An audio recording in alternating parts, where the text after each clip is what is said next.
రాజమండ్రిలో అయ్యాక పిఠాపురం కుకుటేశ్వర స్వామి ఆలయంకొచ్చాము. ఇక్కడ కూడా పిండ ప్రదానం చేయాలి. అండ్ ఇక్కడ హస్తికలు కలిపితే కాశీలో కలిపినంత అనేసి కొందరి ద్వారా మాకు తెలిసింది. సో మేము కూడా కలపాలనేసి పీఠాపురం రావడం జరిగింది మా నాన్న హస్తికలు పట్టుకొని.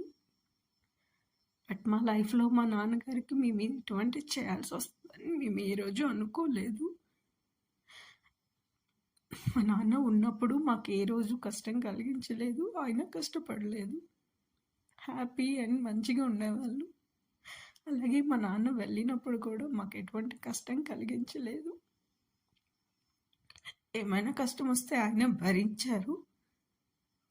ఆయన వెళ్ళిపోయినప్పుడు కూడా మా మా సుఖం కోసమే ఆలోచించినట్టున్నారు మా నాన్నగారు.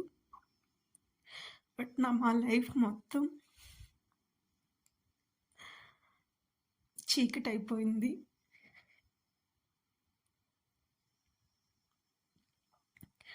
మాకు ఇటువంటి రోజు వస్తుందని మేము ఎప్పుడూ ఎక్స్పెక్ట్ చేయలేదు మా జీవితంలో.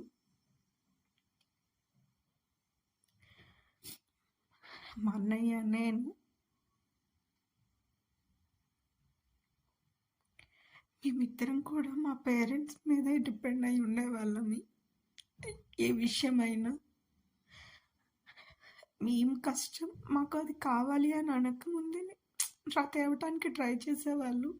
బట్ వాళ్ళు ఎలా తెచ్చారు అనేది మాకు ఎప్పుడు తెలియలేదు, మాకు తెలియచేయలేదు కూడా. వాళ్ళకి ఇస్తున్నాం, వాళ్ళు హ్యాపీగా ఉన్నారా లేదా అంతే, అలా చూసేవాళ్ళే తప్ప ఎప్పుడు మాకు బాధపట్టాలని కానీ వీళ్ళకి ఇది వద్దు అని మాత్రం ఎప్పుడూ చెప్పలేదు. ఫస్ట్ టైం మా నాన్నగారు లేరు అన్న విషయం ఇప్పటికీ మాకు చాలా కష్టంగా ఉంది. ఇంకా మా నాన్న బయటకు వెళ్ళారేమో, ఇంటికి వస్తారేమో అలా అనిపిస్తుంది అనమాట.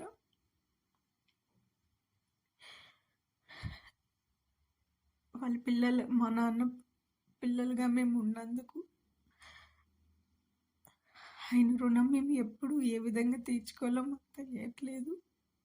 బట్ రుణం తీర్చుకునే అవకాశం నాకు కానీ మా అన్నయ్య కానీ మా నాన్నగారు ఎప్పుడు ఇవ్వలేదు మాకు.